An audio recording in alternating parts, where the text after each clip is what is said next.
গতকাল স্যাটারডে সন্ধেবেলায় হঠাৎ করেই প্ল্যান হলো চারজনে মিলে গোপুকে নিয়ে আমরা চলো কোথা থেকে ঘুরে আসি। সেই মতো তাড়াতাড়ি করে আমরা দুজন মিলে রেডি হয়ে নিলাম। ওদিকে আমাদের হাজব্যান্ডরাও রেডি হয়ে গেছে, গোপুও রেডি।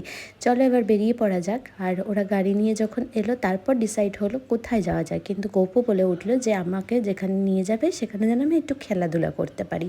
সত্যি কথা বলতে বাড়িতে থাকতে থাকতে সবাই বোর লাগে, কিন্তু বাচ্চারা একটু খেলাধুলার জায়গা পেলে ওদেরও শান্তি। তবে একমাত্র এখন আমাদের এই ঠিকানাটাই হয়েছে যে চায়ের ধাবা শ্যামনগরে।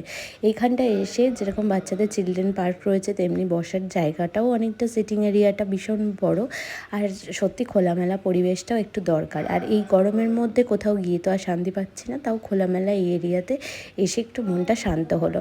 দিয়ে টুকটাক এই স্ন্যাক্স, চা, পকোড়া এগুলো খেয়ে তারপর আমরা এখান থেকে সোজা বেরিয়ে গেলাম। সোজা এবার চলে যাব কল্যাণীতে। আবার ডিনার করতে কোথায় যাব সেটা ডিসাইড হওয়াতে মনে হলো কল্যাণীতে গিয়ে যদি একটু কোথাও টুকটাক স্ন্যাক্স বা কিছু খেলাম তাতেই আমাদের পেটটা ভরে যাবে।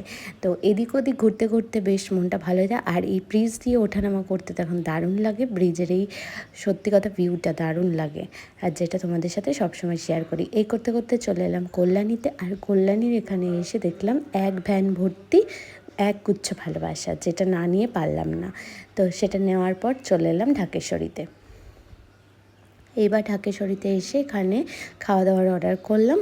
খাওয়া দাওয়া বলতে পেটটা মোটামুটি ভরাই ছিল আমাদের, তাও আমরা এখান থেকে নিয়েছিলাম চিকেন ড্রামস্টিক আর ফ্রাইড রাইস আর চিকেন কষা। তার সাথে নিয়েছিলাম প্রথমে একটা মশলা সোডা চেয়েছিলাম, কিন্তু ওনারা দিয়েছিলেন এই নিম্বু পানিটা, তো সেটাতে পোষালো না বলে আরেকটা মশলা সোডা নিয়ে নিলাম। আর গোপু একটা মজিটো খেয়ে নিল। দিয়ে বাড়ি ফেরার পথে মনে হলো একবার ঘুরে আসি এই ব্রিজটা দিয়ে। দারুণ লাগে এখানটা এলে, আর এত সুন্দর হাওয়া, বাড়ি যেতে আর মন চাইছিলই না।